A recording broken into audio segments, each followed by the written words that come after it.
Halo teman-teman semua, dalam tugas mata kuliah perdagangan luar negeri ini, kami dari kelompok 3 akan membahas mengenai apa saja faktor-faktor penghambat perdagangan luar negeri yang akan dibahas oleh Jasmine Putri, Muhammad Dahyani, Muhammad Noval, Mevia Yuningrum, Niko Priyansis, dan Siti Arofah.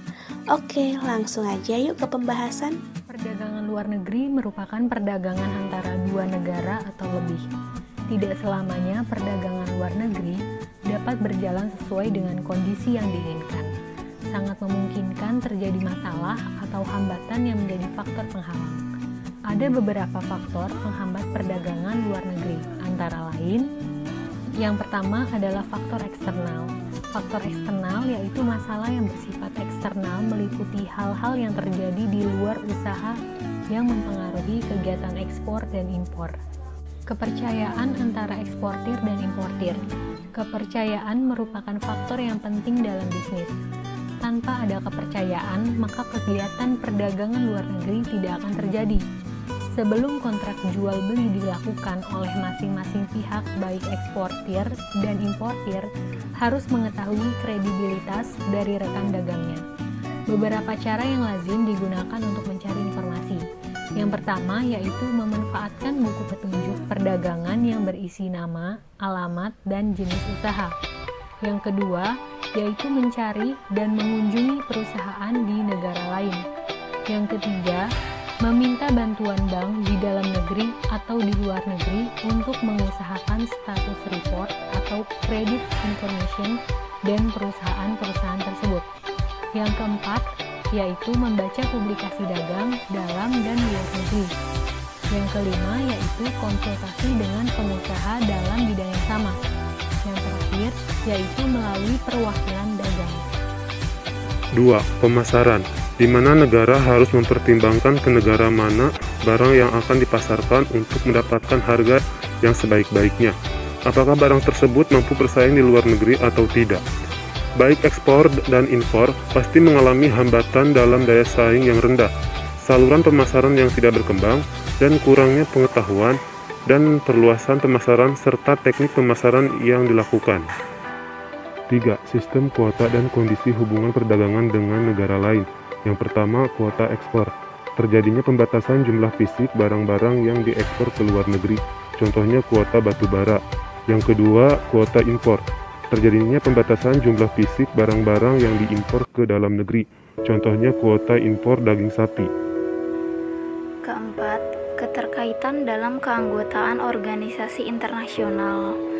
Keikutsertaan suatu negara dalam organisasi internasional dimaksudkan untuk mengatur stabilitas harga barang ekspor di pasar internasional.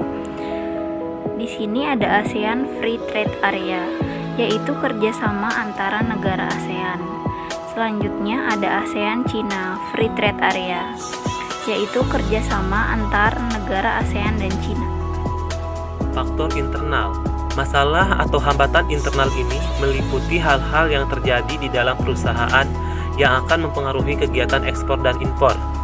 Pembiayaan, kekurangsempurnaan dalam mempersiapkan barang, persiapan teknisi, kemampuan transaksi perdagangan luar negeri.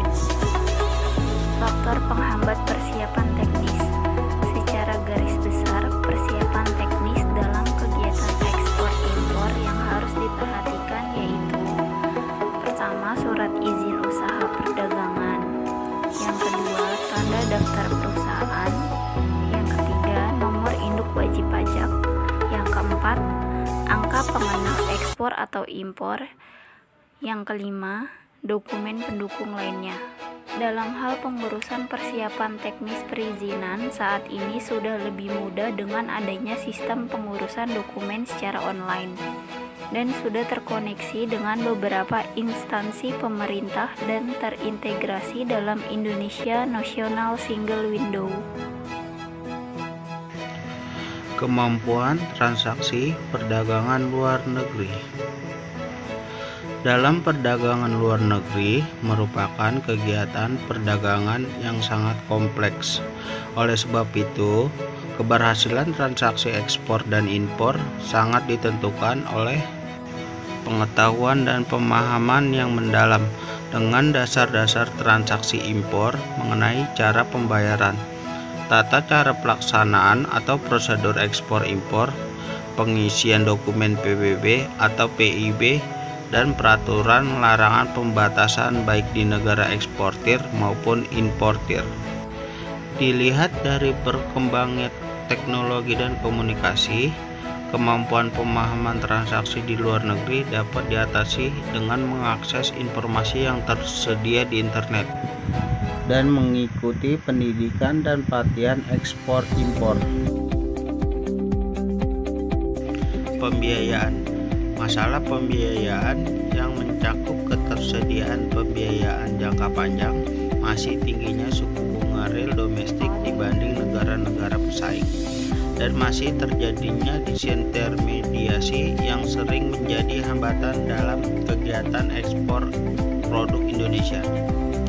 Fasilitas pembiayaan diberikan kepada badan usaha termasuk perorangan dalam rangka mendorong ekspor nasional, yaitu dalam bentuk pembiayaan, penjaminan, dan asuransi.